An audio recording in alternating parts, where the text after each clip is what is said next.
اس کے وزیر نے کہا اوہ یہ کیا ہوا، جلدی سے اس کو پوچھا اور پوچھنے کے بعد صاف کرنے کے بعد کہا کوئی بات نہیں بادشاہ صاحب، کوئی بات نہیں، اللہ جو کرتا ہے اچھا کرتا ہے، ہو سکتا ہے اس میں بھی کوئی بھلائی رہی ہو۔ بادشاہ کو غصہ آیا، کمینے میری تو انگلی کٹی ہے اور یہ کہہ رہا اللہ جو کرتا ہے وہ اچھا کرتا ہے، نہیں اس کو خوشی ہو رہی ہے۔ اس وقت تو وہ غصہ پی گیا، اس وقت تو وہ غصہ کنٹرول کر گیا، لیکن بادشاہ کو شکار کا بڑا شوق تھا۔ 1-2 مہینے کے بعد شکار کھیلنے کے لیے گیا تو اپنے وزیر کو ساتھ میں لے گیا، چلو چلتے ہیں۔ جنگل میں پہنچنے کے بعد دسترخوان لگایا، وہاں سے جو کھانا لائے تھے دسترخوان پہ بیٹھ کے کھانے لگے دونوں، بادشاہ اور وزیر۔ بادشاہ نے کہا کنویں سے پانی کھینچو وزیر، چلو پانی پیتے ہیں۔ جیسی وزیر نے بالٹی ڈول کنویں میں ڈالا اور دیکھنے لگا کنواں کتنا گہرا ہے، بادشاہ نے پیچھے سے دھکا دے دیا وزیر کو، ایک لات ماری، وزیر کنویں میں گرا۔ جب وزیر کنویں میں گرا تو بادشاہ نے کہا کہو وزیر اب کیا کہتے ہو، جب میری انگلی کٹی تھی تب تو کہہ رہے تھے کہ اللہ جو کرتا ہے بڑا اچھا کرتا ہے، اب بول میں نے لات ماری گرے کنویں میں، اب بول اللہ جو کرتا ہے وہ اچھا کرتا ہے۔ وزیر نے کہا کہ میرا ایمان تو اللہ کے اوپر ہے، اس میں بھی اللہ کی کوئی مصلحت ہوگی، اللہ جو کرتا ہے وہ اچھا ہی کرتا ہے، اچھا ہوا کہ کنویں میں زیادہ پانی نہیں ہے۔ بادشاہ کو غصہ آیا، کمینہ میں تو سوچ رہا تھا کہے گا بچا لو بھائی نکال لو، لیکن یہ کہہ رہا اس میں بھی کوئی اللہ کی خوبی ہوگی، بھلائی ہوگی۔ بادشاہ کو غصہ آیا، حق تب مر اسی میں، اللہ جو کرتا اچھا کرتا ہے تب مر اسی میں، حق۔ اس کو چھوڑ کے بھاگ گیا، گھوڑا دوڑایا اور شکار کے لیے نکل گیا، لیکن بادشاہ کو راستہ نہیں معلوم تھا، وہ وزیر ہی بتاتا تھا، اور بادشاہ راستہ بھٹک کر دوسرے شہر میں گھس گیا۔ وہاں کچھ لوگ کسی ایسے آدمی کو تلاش کر رہے تھے کہ جس کو پکڑ کر کسی مندر پر دیوی یا دیوتا کے نام پر اس کی بلی دے دی جائے، قربان کر دیا جائے، کیونکہ ان کا عقیدہ تھا کہ ہمارے شہر میں ہمارے گاؤں میں اس وقت تک بارش نہیں ہوگی جب تک کہ ہم کسی کی بلی نہیں دیں گے۔ تو ان لوگوں نے اس کو پکڑ لیا ہے، یہی تھا انجانا ہے، یہ کون آ رہا، پکڑو، گھوڑے پہ دوڑا، اسی کو پکڑ لیا۔ اب وہ کہہ رہا ہے ارے کہاں لے جا رہے ہو، کہا بلی دینے کے لیے۔ ارے تمہیں معلوم نہیں میں کون ہوں، کہا کون ہے، کہا فلاں فلاں شہر کا میں بادشاہ ہوں۔ ان لوگوں نے کہا جنہوں نے پکڑا تھا تب تو ہمارے بھگوان اور زیادہ خوش ہو جائیں گے، بادشاہ کی بلی دی، چلو۔ وہ دیوی اور دیوتا کے مندر پر لے گئے، وہاں ایک پنڈت بیٹھا ہوا تھا، کہا دیکھو اس کی بلی، پنڈت کو چیک کرانا پڑتا تھا کہ دیکھو اس کی بلی صحیح ہے کہ نہیں، بادشاہ یہ بادشاہ ہے فلاں کا، پنڈت کہتا بہت اچھا آدمی لے کے آئے ہو، اوپر سے نیچے تک دیکھا بہت اچھا، لیکن چیک کرنے لگا، پیر صحیح ہے، گھٹنا صحیح ہے، پیر، چہرہ صحیح، ہاتھ صحیح ہے، ہاتھ دکھا، ارے تیری تو انگلی کٹی ہوئی ہے، یہ کیا ہے، کہا انگلی کٹی تھی، یہ تو عیب دار آدمی ہے بھائی، ہماری دیوی کو ہمارے دیوتا کو کسی عیب دار آدمی کی بلی منظور نہیں ہے، فریش مال چاہیے، جس کا بالکل سب کچھ ٹھیک ہو اس کی بلی نہیں لیں گے، سویکار نہیں ہوگی۔ اب اس کو یقین آیا، اوفو میری انگلی کٹی تھی اور اس نے کہا تھا کہ اللہ جو کرتا ہے اچھا کرتا ہے، اگر آج میری انگلی نہ کٹی ہوتی تو آج میری بلی چڑھ گئی ہوتی۔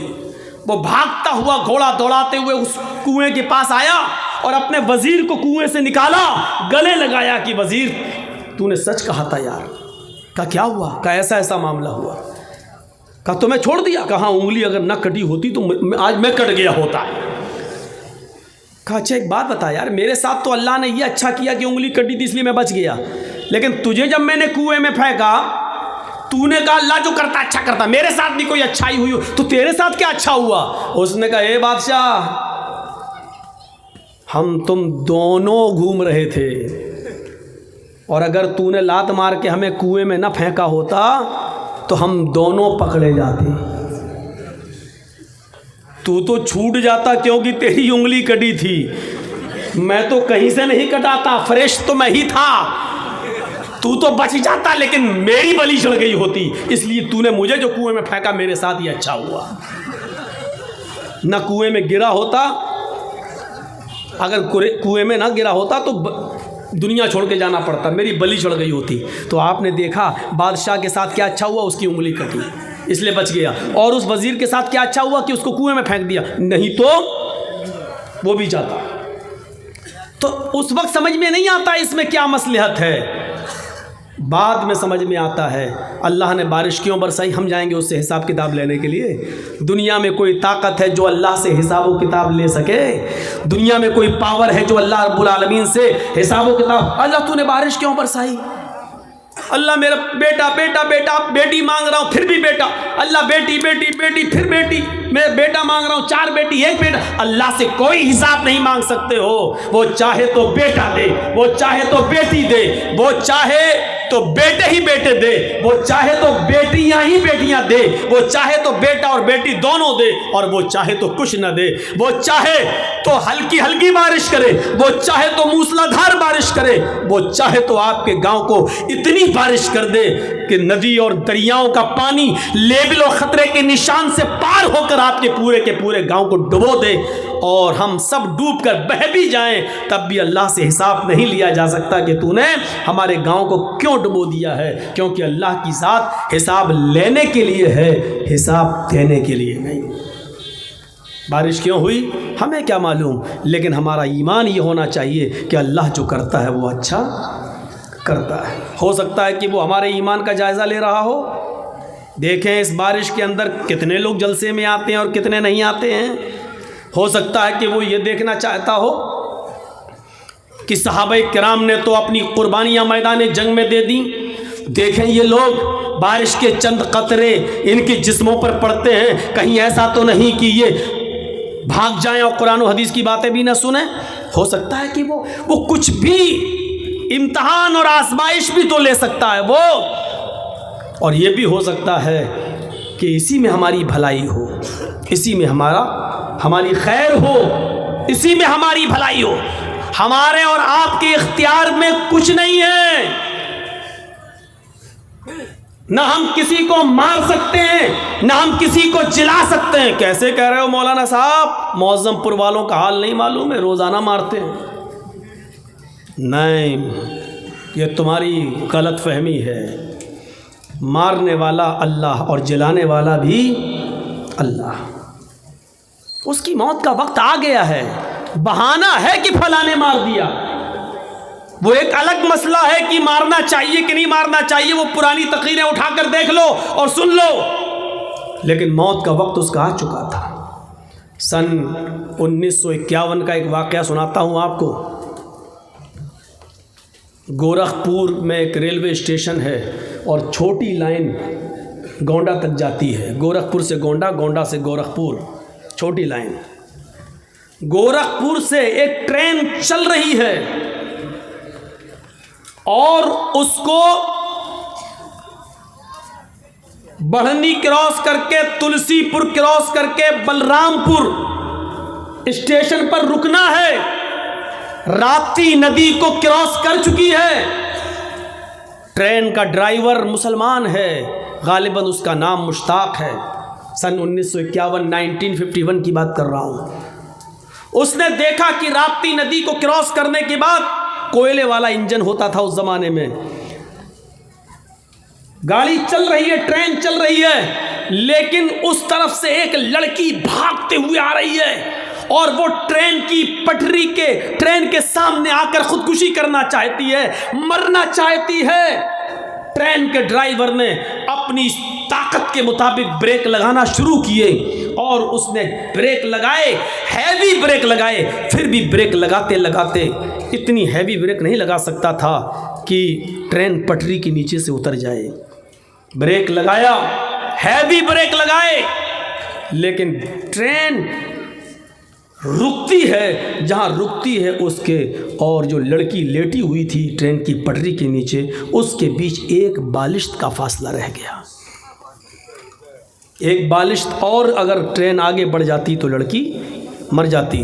ٹرین کا ڈرائیور جلدی سے انجن سے اترتا ہے، سواری بھی اترتی ہے، چلو لڑکی کو بچ گئی، اس کو نکالیں، لیکن ٹرین کا ڈرائیور جب نیچے اترتا ہے پٹری کے قریب جاتا ہے، لڑکی کو جھنجھوڑتا ہے، اٹھاتا ہے تو کیا دیکھتا ہے کہ لڑکی مری ہوئی ہے۔ ٹرین چڑھی نہیں ہے اس کے اوپر، لیکن ٹرین کے چڑھ جانے کے خوف سے پہلے ہی، ٹرین کے چڑھنے کے سے پہلے ہی حرکت قلب اس کی بند ہو چکی ہے، اس کے دل کی دھڑکنیں بند ہو چکی ہیں۔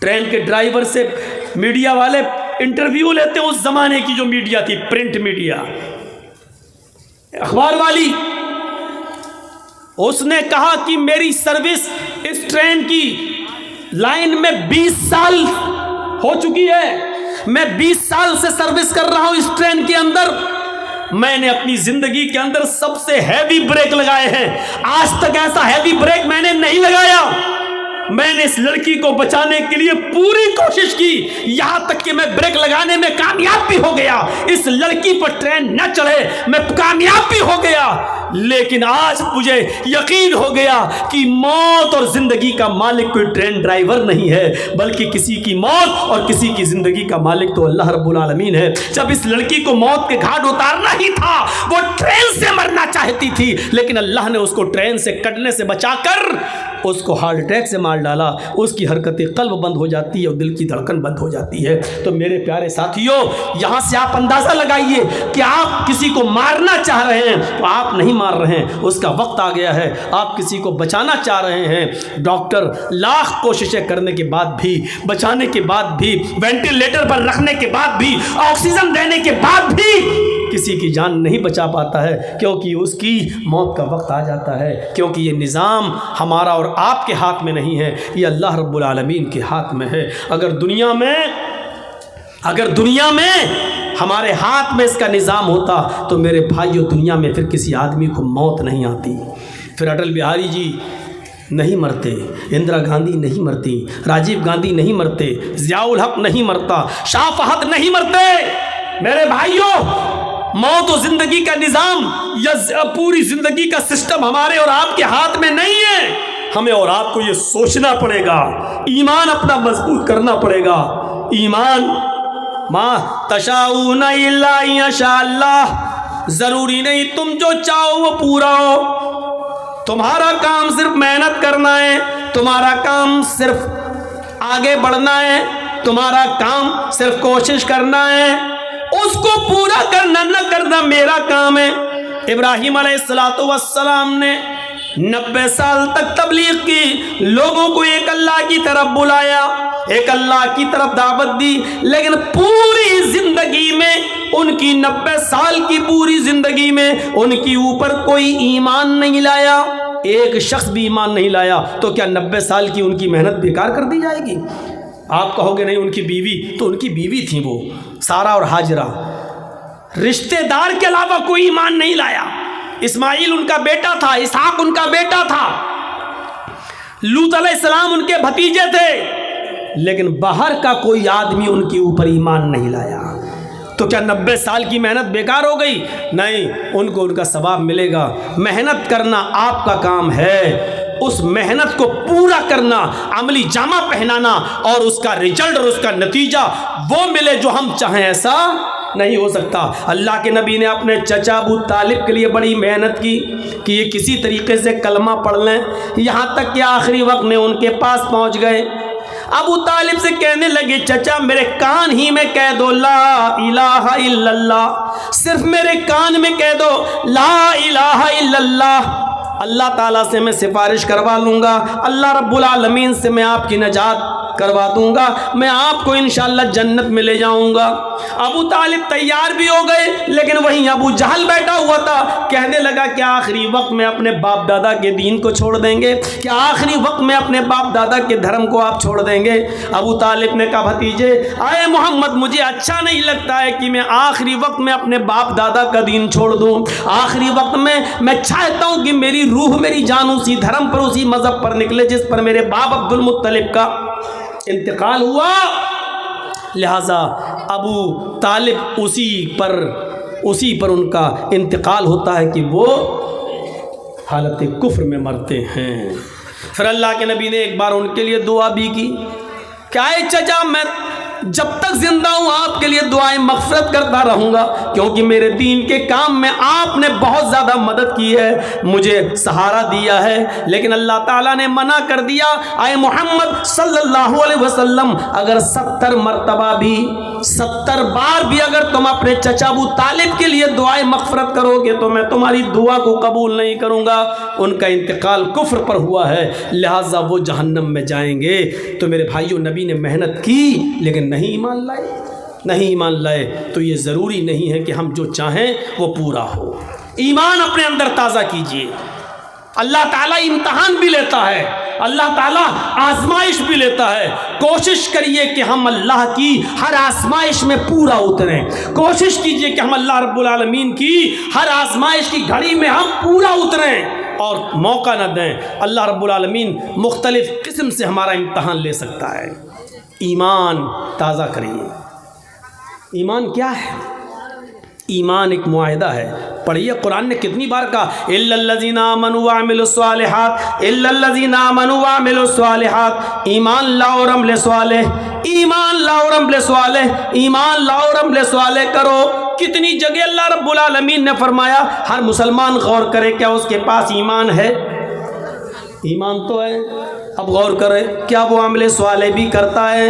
عمل صالح کیا ہوا؟ بولیے مت۔ ایمان اور عمل صالح یہ دونوں لازم اور ملزوم۔ اب آپ کو ایک مثال دوں گا میں، ایمان کیا ہے اور عمل صالح کیا ہے۔ ایمان ایک اقرار کا نام ہے۔ تھوڑی سی اسپیڈ میں سلو کروں گا تاکہ آپ کو سمجھا سکوں۔ سنیے، ایمان نام ہے اقرار کا۔ ایمان ایک معاہدہ ہے۔ معاہدہ کیسے سمجھاؤں آپ کو؟ مان لیجئے میں ایک مزدور ہوں، سمجھا رہا ہوں۔ مان لو میں لیبر ہوں، ایک مزدور ہوں، اور آپ مالک ہیں۔ مولانا سلیم الدین صاحب بیٹھے، یہ مالک ہیں۔ سلیم الدین صاحب نے ہم سے کہا کہ جرجیت صاحب یہ میرا مکان بنانا ہے، دیوار کھڑی کرنا ہے، یہ کرنا ہے، وہ کرنا ہے، آپ لیبر ہیں، آپ مزدور ہیں، مستری ہیں، بتائیے آپ کیا پیسہ لیں گے؟ میں نے کہا 1000 روپے پر ڈے، صبح 9 بجے آؤں گا، شام کو 5 بجے تک آپ کا کام کروں گا، دیوار کھڑی کروں گا، اور 10 دن میں ہم آپ کا یہ کام پورا کر دیں گے۔ مولانا سلیم الدین صاحب نے کہا ٹھیک ہے، ڈن۔ 1000 روپے ہم پر ڈے کے حساب سے 10 دن میں 10,000 روپے ہم آپ کو دیں گے، آپ کل سے آ جائیے۔ ہمارا معاہدہ ہو گیا، ہمارا معاہدہ ہو گیا، اقرار ہو گیا، ہم نے بھی اقرار کر لیا۔ یہ ہے معاہدہ، عہد و پیمان۔ تم 10 دن کام کرو، ہم تمہیں 10 دن کے بعد 10 دن کی مزدوری دے دیں گے۔ میں نے اقرار کر لیا، انہوں نے طے کر لیا۔ ہم کل نہیں پہنچے، پرسوں نہیں پہنچے، تیسرے دن نہیں گئے، 10 دن تک نہیں گئے، اور 11ویں دن سلیم الدین صاحب کے پاس پہنچ گئے اور کہا صاحب آج 11واں دن ہے، 10 دن کی مزدوری ہمیں دے دیجیے۔ ہنس رہے نا؟ سمجھ میں آ گیا نا کہ مزدوری مانگنے والا مولوی جرجیت پاگل ہے؟ کیوں ہنس رہے ہیں آپ؟ اس لیے ہنس رہے ہیں کہ آپ نے تو کام کیا ہی نہیں تو مزدوری کیوں؟ جرجیت صاحب کو تو رانچی میں پاگل خانے میں بھرتی کرو، یہ تو پاگل ہو گیا ہے۔ اب جرجیت صاحب کہہ رہے نہیں دو گے تو ہم مقدمہ دائر کر دیں گے، کیونکہ آپ نے وعدہ کیا تھا کہ ہم 11ویں دن پیسہ مزدوری دیں گے۔ سلیم الدین صاحب کہہ رہے میں نے وعدہ کیا تھا، لیکن آپ نے بھی تو اقرار کیا تھا کہ میں 10 دن کام کروں گا، آپ نے کام کہاں کیا؟ جرجیت صاحب کہہ رہے ہیں ارے میں نے کام کیا ہو یا نہ کیا ہو، لیکن اقرار تو کیا تھا کہ کروں گا، نہیں کیا تو کیا ہوا؟ میں منع کہاں کر رہا ہوں؟ میں نے کہا کہ میں نے کیا، لیکن اقرار یہ تو نہیں کہا تھا کہ نہیں کروں گا، یہ تو کہا تھا کہ کروں گا۔ جب اقرار تھا میرا تو مجھے مزدوری دیجیے، صرف اقرار کی وجہ سے مزدوری دیجیے۔ تو آپ کو کوئی مزدوری دے دے گا؟ جب کوئی ایک آدمی ایمان لے آتا ہے یعنی مومن بن جاتا ہے تو ایک معاہدہ کر لیتا ہے۔ معاہدہ ہو گیا کس بات کا؟ ایمان لائے ہو، طے ہو چکا ہے۔ کیا طے ہو چکا ہے؟ تم نماز پڑھو گے 5 وقت کی، تم رمضان کے پورے مہینے کے روزے رکھو گے، تم زکات دو گے اپنے مال کی پوری، اگر استطاعت ہوگی تو تم حج کرو گے، غریبوں کی مدد کرو گے، پڑوسیوں کا خیال رکھو گے، یتیموں پر ظلم و زیادتی نہیں کرو گے، کسی کے اوپر ظلم نہیں کرو گے، ایمان لانے کے بعد ایک معاہدہ ہو گیا، تم نے کلمہ پڑھا لا الہ الا اللہ محمد رسول اللہ، اللہ نے گویا کہ ایک معاہدہ دے دیا ہے تمہیں، عہد کر لیا ہے میرے بندو جب تک تم اس لا الہ الا اللہ اور محمد رسول اللہ پر چلو گے، لا الہ الا اللہ کا معنی اللہ کے علاوہ کسی اور کی عبادت نہیں کرو گے، اور محمد رسول اللہ کا مطلب ہر کام محمد رسول اللہ کی طریقے پر کرو گے تو ہم اس کے بدلے میں تمہیں جنت دیں گے۔ ہم نے وعدہ تو کر لیا، اقرار تو کر لیا، لا الہ الا اللہ محمد رسول اللہ تو پڑھ لیا، لیکن اس کے بعد ہم نہ نماز کے، نہ روزے کے، نہ حج کے، نہ زکوٰۃ کے، نہ غریبوں پر ہمدردی، نہ مسکینوں کے ساتھ اچھا سلوک، نہ بیواؤں کے ساتھ اچھا سلوک، نہ پڑوسیوں کے ساتھ ہمارا اچھا رہن سہن، اٹھنا بیٹھنا، نہ یتیموں کے اوپر میرے بھائیوں شفقت و پیار و محبت کا ہاتھ۔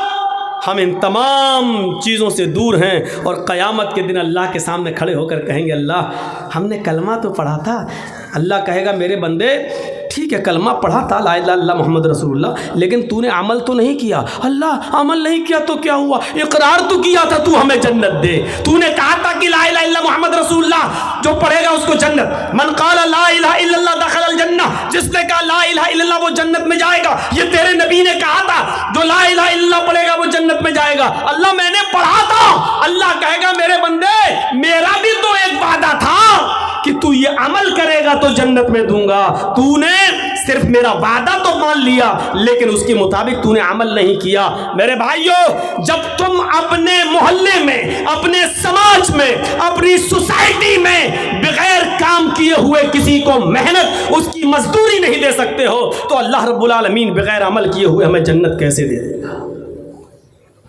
جرجیت صاحب مثال تو بڑی اچھی دے رہے ہو لیکن عمل کون کرے گا؟ عمل اتنا مشکل ہے؟ نہیں، یہ آپ کی خام خیالی ہے کہ مشکل ہے، مشکل ہے۔ اگر انسان کرنے پہ آ جائے تو سب کچھ کر سکتا ہے۔ صاحب صبح فجر کی نماز میں ٹھنڈ میں کیسے اٹھیں گے؟ صحابہ کیسے اٹھتے تھے؟ چھوڑیے آپ کے محلے میں، آپ کے گاؤں میں آپ کہتے ہو کیسے اٹھیں گے؟ اس گاؤں میں ایسے 80 سال کے بوڑھے بھی ہیں جو اٹھ رہے ہیں، وہ کیسے اٹھ رہے ہیں؟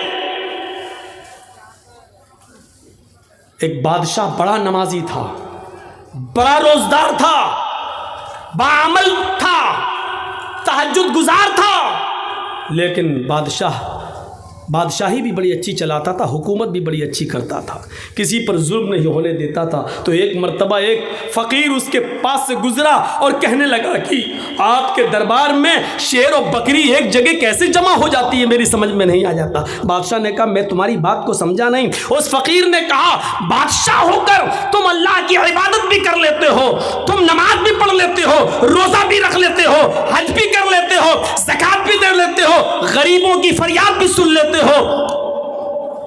مظلوموں پر ظلم بھی نہیں ہونے دیتے ہو اور دنیا بھی چلا لیتے ہو، یہ دونوں چیزیں تم ایک ساتھ کیسے کر لیتے ہو؟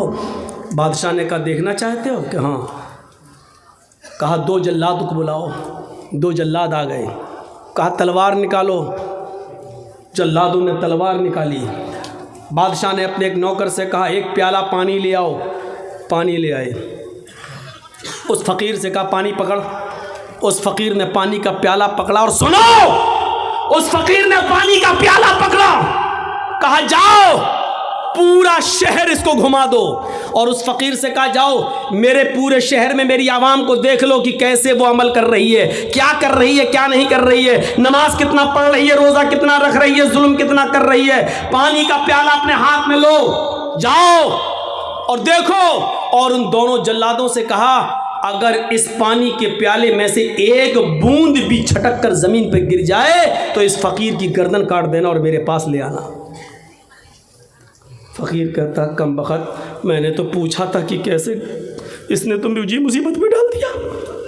لیکن بادشاہ کا حکم، جلاد نے کہا چل. اب وہ پانی کا پیالہ لے کے چل رہا ہے، دھیرے دھیرے چل رہا کہ پانی کی کہیں بوند گر نہ جائے. ایک قطرہ بھی گرا تو جلاد میری گردن اتار لیں گے. پورا شہر کا چکر لگانے کے بعد بادشاہ کے پاس آیا. بادشاہ نے پانی کا پیالہ پکڑا، رکھ دیا اور کہا اے فقیر بتا تجھے میرا شہر کیسا لگا. فقیر نے کہا کون سا شہر؟ بتا میری بلڈنگوں کا کیا حال تھا، میری عوام کیسی لگی. کہا بادشاہ سلامت، آپ نے مجھے اس لائق ہی کہاں چھوڑا تھا کہ میں آپ کی عوام دیکھ سکوں، آپ کی بلڈنگ دیکھ سکوں، آپ کے عمارتیں دیکھ سکوں، آپ کی رعایا کا معائنہ کر سکوں. آپ نے کہہ دیا تھا کہ اگر ایک بوند بھی گری تو تیری گردن کاٹ دیں گے. میری نظر تو پیالے پر تھی، شہر میں کیا ہو رہا ہے مجھے کچھ بھی نہیں معلوم. بادشاہ نے کہا یہی جہنم کا ڈر، یہی اللہ کے عذاب کا ڈر مجھے ہر وقت لگا رہتا ہے، اس لیے میں بندوں کے حقوق بھی پورا کرتا رہتا ہوں اور اللہ رب العالمین کی عبادت بھی پوری کرتا رہتا ہوں. اللہ کی عبادت میں بھی کمی نہیں ہونے دیتا ہوں اور میں اپنی رعایا کے ساتھ بھی کبھی ظلم نہیں ہونے دیتا ہوں، کیونکہ مجھے جہنم کا نقشہ، جہنم کا خوف، عذاب قبر کا ڈر مجھے ہر وقت لگا رہتا ہے. میرے پیارے ساتھیوں، ایک نوجوان جب یہ تصور کر لے کہ ہم شراب کی بوتل پی رہے ہیں اس کا عذاب کتنا ہے، ہم جو جوا کھیل رہے ہیں اس کا عذاب کتنا ہے، کلیا چکی سڑکوں پر بکنے والی لاٹری اس کی پرچیاں ہم خرید رہے ہیں اس کا عذاب کتنا ہے، اگر یہ تصور وہ اپنے دماغ میں کر لے کہ اس کا حساب ہمیں اللہ کے ہاں دینا ہوگا تو میرے بھائیوں پھر اس کا دماغ کبھی ان چیزوں کے اندر نہیں لگے گا. آج ہم اس لیے دور ہیں ان تمام چیزوں سے کیونکہ جہنم کا خوف اور عذاب قبر کا ڈر نہیں ہے ہمیں اور ہمارے اور آپ کے اندر. اس لیے تصور کیجئے کہ بادشاہ نے کیا کہا تھا، پانی دیکھ رہا گر نہ جائے. اب وہ کہہ رہا بتاؤ کیسا لگا شہر؟ کہ تیرا برا ہو، تو نے شہر دیکھنے کے لائق ہی کہاں چھوڑا ہم کو. جو آدمی جہنم کے عذاب سے ڈر جائے اور اللہ کے عذاب کے بارے میں تصور کر لے، پھر وہ آدمی دنیا میں کیا رہ جاتا ہے، اس کو اچھی لگے گی. یہ دنیا بہت بوڑھی ہو چکی ہے میرے بھائیوں، سن لو. یہ بہت دنوں سے اللہ کے رسول کو تو گئے ہوئے 1400 سال ہوا ہے. نبی سے پہلے عیسیٰ اور نبی کے درمیان 500 سال کا فاصلہ، پھر عیسیٰ سے پہلے کوئی نبی، پھر ان کے درمیان فاصلہ، اور ایسے لیتے ہوئے چلے جاؤ حضرت آدم علیہ السلام تک. وہاں کے بعد سے اس دنیا کو سوچو اور سوچ کر غور کرو کہ یہ دنیا کتنی عمر رسیدہ ہو چکی ہے. لیکن جب ایک عورت بوڑھی ہو جائے تو رشتہ نہیں آتا ہے اس کے پاس. ایک عورت بوڑھی ہو جائے تو اس کو کوئی دیکھنے کے لیے تیار نہیں ہوتا ہے میرے بھائیوں، کیونکہ وہ بوڑھی ہو چکی ہے. اب وہ نہ بچے پیدا کرنے کے لائق رہ گئی ہے، نہ شادی کے لائق رہ گئی ہے. یہ دنیا جو اتنی بوڑھی ہو چکی ہے، اے نوجوانوں یہ دنیا پھر ہمیں اچھی کیسے لگتی ہے، یہ دنیا پھر ہمیں گوارا کیسے ہو جاتی ہے. اس دنیا کو بوڑھا سمجھ کر ہم اس کو ریجیکٹ کیوں نہیں کر رہے ہیں؟ یہ دنیا پرانی ہو چکی ہے، پھر ہم اس دنیا کے پیچھے کیوں پڑے ہوئے ہیں؟ اللہ کے نبی نے فرمایا ارتحلت الدنیا مدبرتن وارتحلت الاخرۃ مقبلتن. لوگو یہ دنیا پیٹھ دکھاتی جا رہی ہے، یہ تم سے منہ پھیرتی جا رہی ہے، والآخرۃ مقبلتن اور آخرت تمہارے پاس آتی جا رہی ہے. آخرت تمہارے پاس آتی جا رہی ہے. یعنی آپ 40 سال کے تھے، آج 45 سال کے ہو گئے.